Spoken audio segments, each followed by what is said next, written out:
Hello everyone. This is my 2005 Chevy Colorado with a 3.5 liter in it, and there's several videos on YouTube about how to replace the fuel pressure regulator. Mine was leaking, and I've already done mine, but I thought I'd show you a few little tips on it. It's mounted right here, and there's two torque screws, one here, one here.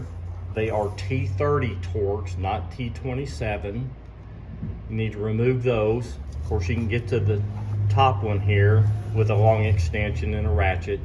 This one's a little tricky.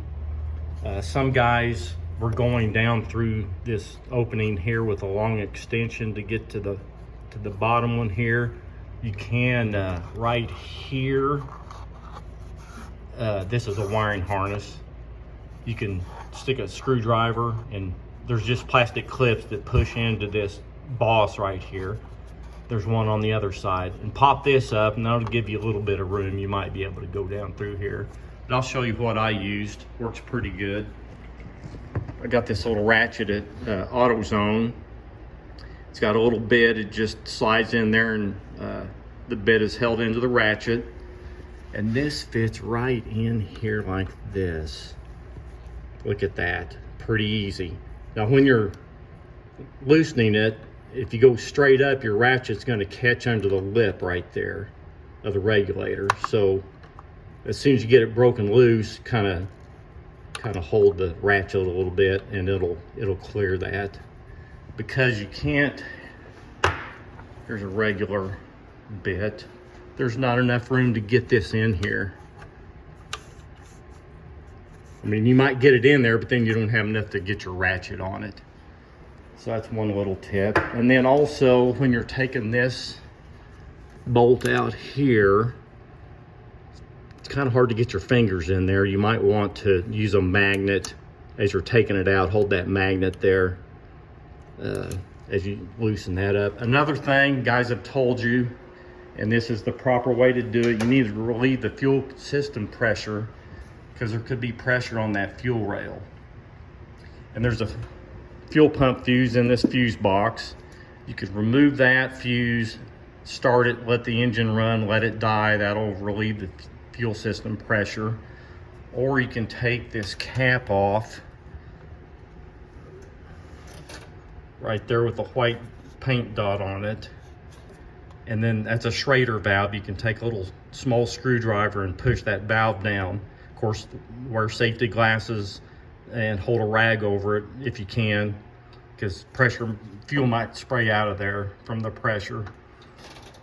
That's the way you're supposed to do it. Anytime I've ever opened a fuel system on anything, if you let it sit overnight, it should bleed off on its own. But like I said, don't take my word for it. Just be careful. My truck sat in here overnight. I just pulled the fuel regulator out of the fuel rail and didn't spray out or anything. It didn't even hardly leak any fuel.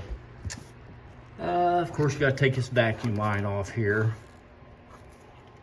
And another little trick, since that top bolt's hard to get your fingers in there, there's my long extension.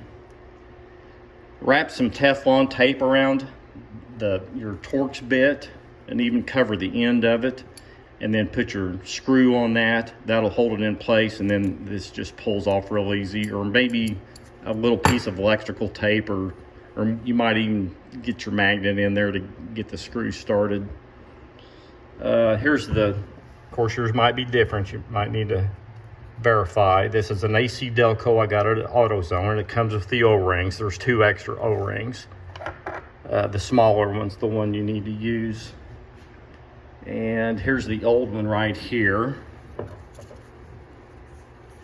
There's an O-ring that was already on the on the new one right there, and then the old small one at the bottom, it's stuck up inside there. You can put it inside the regulator, or I found it just as easy, and it might be easier to install. When you pull this tube out, put the O-ring on the tube, And then you might use a little bit of Vaseline on both O-rings as you install it. That'll help it slide in easy and it won't catch and roll the O-ring as you're installing it. I think I didn't even, there's a quick release fitting right here.